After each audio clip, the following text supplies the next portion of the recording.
We do have two big ones though in the bracket, so hopefully we can get some Terran later on. Oh yeah, like it's always fun to watch a Terran game, especially in the sea region where there's so few Terrans.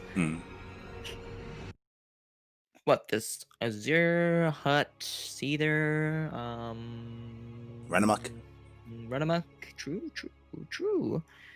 That's about it. Yeah, the only other one who rarely plays is Pig's younger brother. Ah yes, Pig Junior, right? Yeah, but we don't see him that often, unfortunately. Anyways, I definitely was paying attention. We're loading in here to Pillars of Gold, LE. LE, of course, if you weren't aware, stands for Leggy Eggy. What? Spotting him in the top right-hand corner of the map, we have the Filipino Zerg player playing for GTA team. Spawning in the red, we have, of course, Nuks.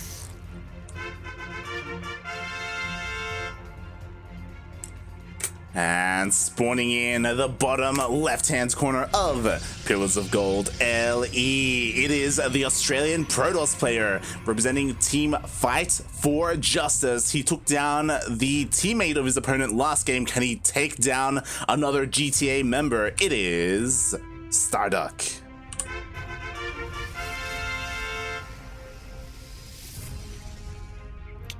Alright, still shaping out to be a pretty standard ZvP, but this time, Nuks, unlike Nameless, not able to avoid the hatch block. Gonna have to take his third. Yeah, so already a little bit of a win here for StarDuck. I say a little bit because we'll see if he even utilizes this to his advantage. Of course, he can go Glaive Adepts and really abuse this. Oh yeah, like splitting up the main and the natural like this is massive for like a Glaive Adept build, because it's very difficult to get the reinforcements between your bases when there's, you know, Adepts just shading between the bases like it's no problem. It's very difficult to defend like this. What a lot of Zergs do is they don't bother going to the natural. They will just go straight to the third. I'm not sure if that's what Nuks did here. It's entirely possible, and that he just prematurely put his base here so he didn't waste time trying to put it down in the natural. But you know, like the meta has shifted heavily towards like Protosses being able to get those hatch blocks really effectively. Like a lot of players are just pylon scouting, and it guarantees the hatch block. So Zerg players have adapted and just go straight to the third. Of course, if you want to be super annoying as a Protoss, you go pylon scout, but with 2 probes and just block both bases. It's inefficient as hell, but you know, if you want to be a dick, it works. Yeah, I was about to say. Also, Leggy Eggy? Listen, man. I don't know what's going on. Anyway, we do have Tooling sneaking in, and they do get a probe kill. They do also scout the Twilight Council opening coming out from StarDuck. So yeah, it looks like he could potentially be going for that Glaive Adept opener that we were talking about. Yeah, this is gonna be a Twilight Council into a Robo. Of course, the standard Twilight Robo opening. He's gonna start up his glaives anytime soon. He's gonna start printing them out. Though this Stalker first seems like might not be glaives, but there's also glaives here in the production tab, so it's definitely glaives. Exactly. Maybe he made the Stalker first just to like throw his opponent off a little bit. It's kind of hard to say, but yeah, we do see he is still going for glaives. And again, like, I love this. We've seen 3 games from StarDuck. Every single game he's on something different. Oh yeah, it's completely different, and I think that's the best thing about watching StarDuck games, is that ZvP can get quite repetitive. It's either Glaive Adepts into DT drop and then Archon Harass, or Stargate opener with Oracle Phoenix and you just go harass some drones and then get cornered by queens. But like, he changes it up. And that's interesting.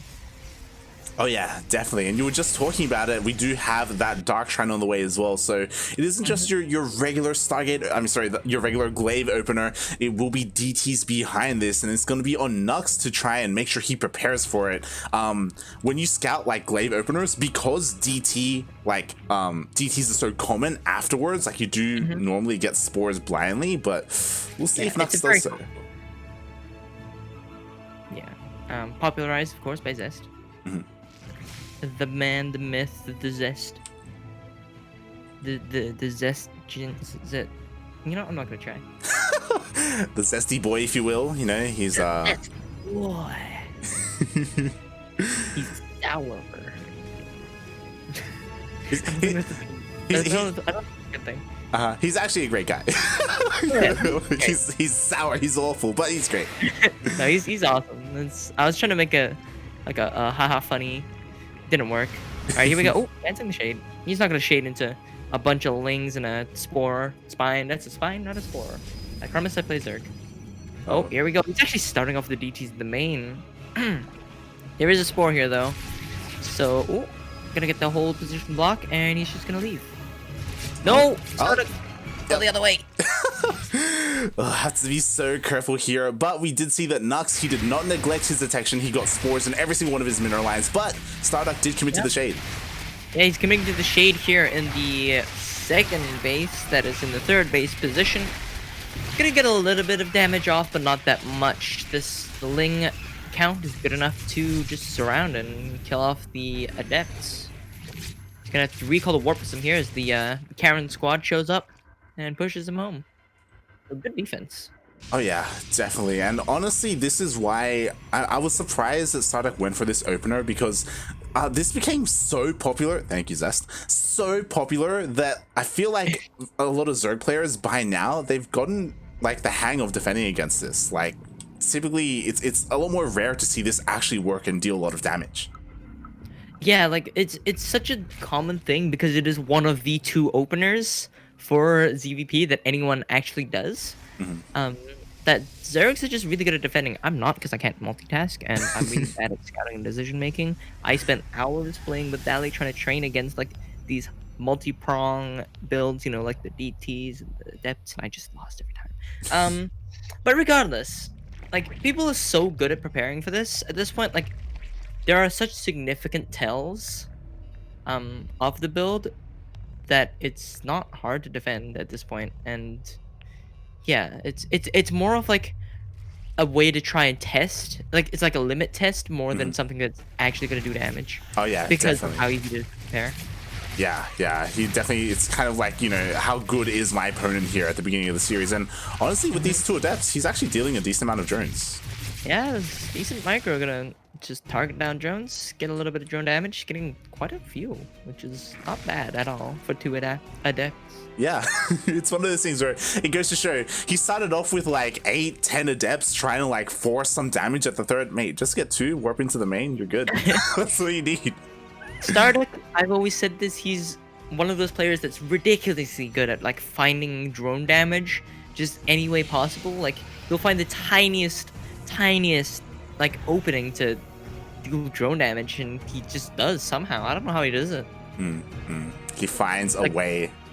2 adepts in a dream, man. And now he has 2 disruptors and a dream, because he did transition pretty nicely out of this Twilight Council opening. He already has 2 disruptors. He has War Prism Speed as well. Ooh. Oh, that's a big hit. Oh, is it gonna be okay? 2 Ravages as well. Oh, that's a lot of damage. Wow. That was a lot of damage. Yeah, and he barely took any damage on his War Prism. He's still here, so he's going to be finding even more value. And behind this, we have Colossus and Extended Thermal Lance on the way as well. He's doing a very similar build to that first game against Nameless.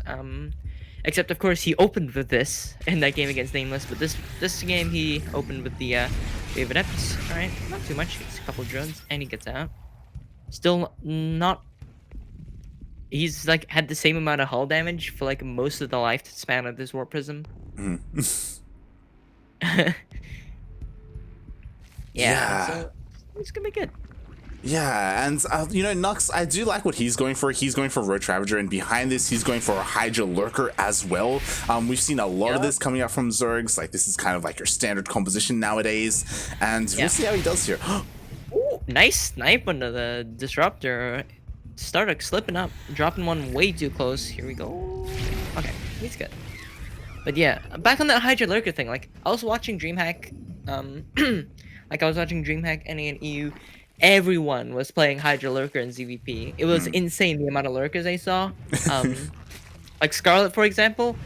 Like, most players were like, okay, I'm gonna get mostly Hydras, you know, a few lurkers here and there. Scarlet was like, okay, I'm just gonna hold down the lurker button and just go. Yep.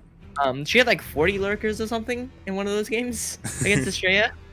Like, lurkers are doing quite well against Protoss at the moment. Yeah. Long are the days of like Broodlords in this matchup. Like, it's all about that Hydra Lurker and eventually Viper as well to help yoink in those high-tech units. And yeah. Sir, yoinking those Archons. It's very useful, very good. It's very good against disruptors too. Like, a disruptor just sits still, so like you just fly in with your Viper, you yoink it in, and it dies. Like, Hydra Lurker Viper is just, it's versatile, and it's very good at like splitting up into like little chunks.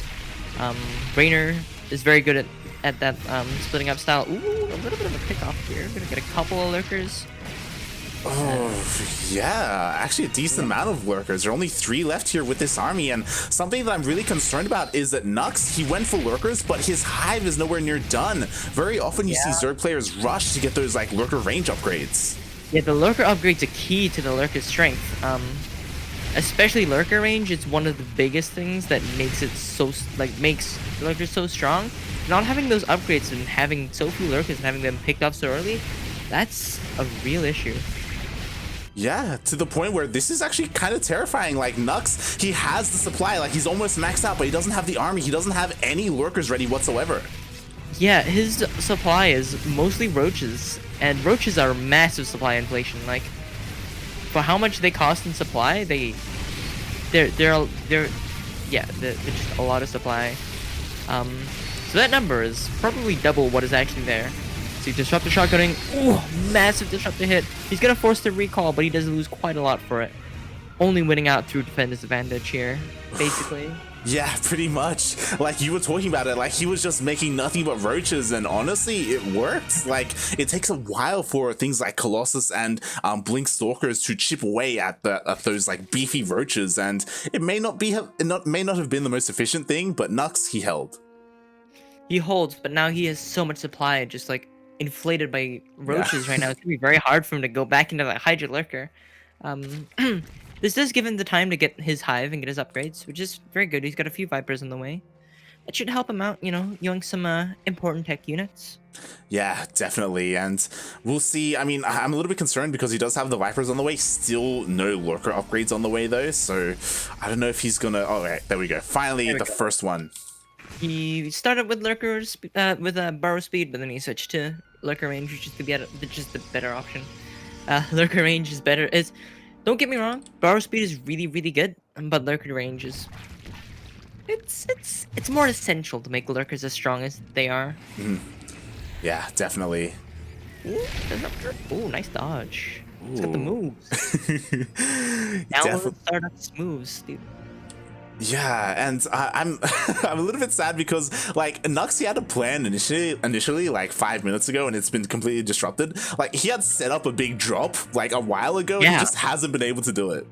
I didn't even notice that because like I was too focused on the fact that StarDuck was just at his door. Like, he was setting up like a lurker drop, it seems, but it didn't really come to fruition. Oh no, he has no detection. Oh no. Oh god, he actually has no detection. Oh, there was an opportunity there for StarDuck. And he... Yeah. He's gonna send one and just try and be annoying. But I think Nux saw the shimmer. Yeah, he's leaving. He's out of there. Oh, that's the disruptor. Okay, good pick. Good pick. Oh, charge plots. Yeah, the charge outs and the War Prism was sniped as well, so StarDuck, he's kind of just forced to be defensive, and as the game progresses, like, Nux, he's getting a better and better army. His creep is actually, you know, more than halfway across the map, almost reaching the doorstep of StarDuck as well. Yeah, it's not half bad, especially up to these, like, newer bases from... Uh-oh, that's a misclick. Oh god. Oh god. Oh, good yoinks, though. Light, I think StarDuck is on triple robo. Because he was making 3 disruptors at a time. He is. Oh my god. He is just going for it, dude. But so is Nux. He's gonna take down the 3rd here from StarDuck. Meanwhile, a counterattack from StarDuck over here. Gonna take out 2 bases. Oh. Not fully suited, but still. He's taking out quite a bit. Yeah, and I'm honestly pretty surprised. I thought we were going to see a full-on base trade, but Nuks turns around. Yeah, Nuks knows you can't base trade against StarDuck's army. Like, StarDuck's army is pretty damn efficient right now, and he has access to recall. So I think the correct move here from Nuks is pulling back and defending. Yeah, definitely. It was rough. He lost 2 bases. He is now working on that second lurker upgrade, but what's a little bit surprising to me is that he still has no lurkers on the field. Yeah, he's not working any lurkers because he's so stuck with this comp, because roaches are very hard to get off of, but he's gonna get fully surrounded by the stalkers here. Oh my god, yeah. He got some decent value, like yoinking and sniping off a bunch of disruptors, but at the cost of the majority of his army. Yeah, it will free up some supply though. Don't get me wrong, like, but he's still making more roaches. He's so stuck on this roach tech. It's really rough. Yeah, like I think the problem is that he's making all these roaches, and like you need to save some room for the lurkers, right? Like you just can't go pure roach hydra like this. Maybe you can. That because roaches take up so much supply, it's very hard to like trade efficiently. And because it's very hard to trade efficiently, you want to fill up your supply as quickly as possible, so you build more roaches. And that's the issue with roach tech, is that you get stuck on it. But he's gonna be able to clean up here pretty nicely, actually. Wait, he's got most of StarDuck's army, actually. That's pretty significant. Yeah, that was actually really unfortunate for StarDuck. He pushed out across the map, and all of his robo units got caught out, separated from the stalker. So they were completely exposed. They all got targeted down, and now he's just hurting so much in supply. Like StarDuck, he's been like trading more efficiently this entire game, but he just doesn't have the money. Yeah, he's pretty low on econ. I was too busy talking about like color caches things and not doing my play-by-play job. All right, here we go. Disruptor shot, massive disruptor shot in the middle of the arm, taking out a significant number of hydras and roaches. But it's gonna get chased down here. There's not much to buffer for the disruptors. 2 disruptors going down. Shoot battery overcharged, but it's just gonna get instantly shot down. There's another disruptor going down. More stalkers, backed up by cannons and batteries, but it's not gonna be enough. There's just so much supply here, and roaches and hydras and ravagers, and it's just he's just gonna steamroll over the stalker army. Oh god, yeah, Nuks just showing all of us that, you know what, you don't need lurkers. Hydra, Roach, Ravager, that's all you need. GG, game 1. It was StarDuck.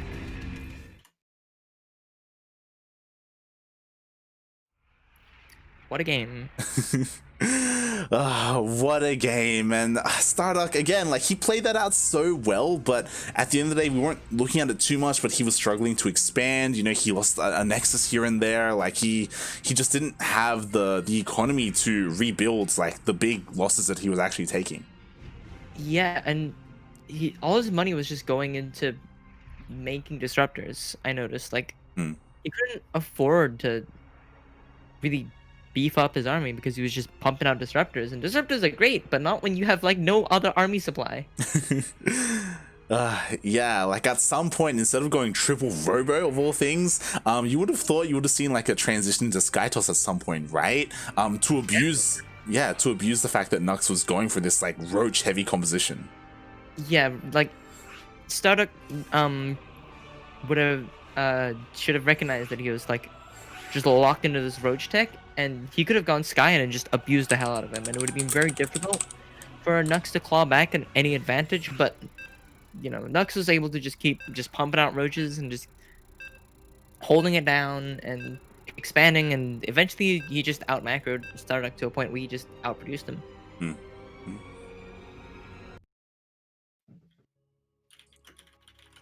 All right, so we are getting ready for game number 2. We are loading in, and boy, we'll see if StarDuck has something else in store for us here.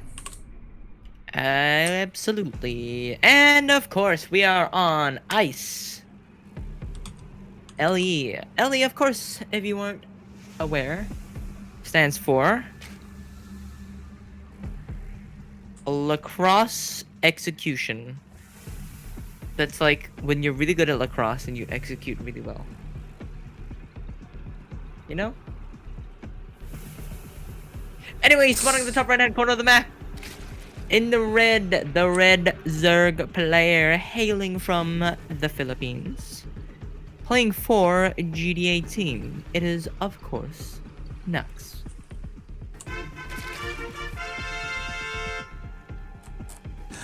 And spawning in the bottom left-hand corner of Ice and Chrome LE, we have the Australian Protoss player representing Team Fight for Justice. It is StarDuck.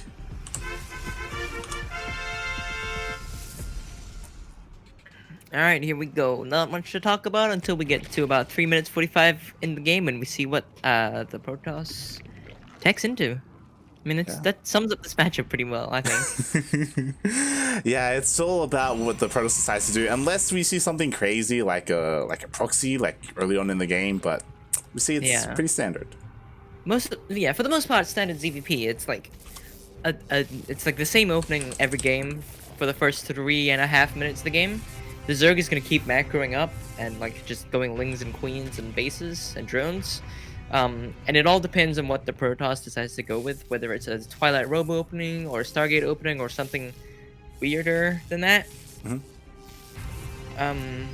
Yeah, you know, like 4-gate blink, 6-gate blink, 8-gate blink. I don't think anybody does 8-gate blink anymore. Yeah, that's like a wings delivery thing. Not so much anymore, but I will ask you, Jett, what would you after seeing so many StarDuck games today and seeing him you know, struggle a little bit here against Nuks, what would you like to see from StarDuck?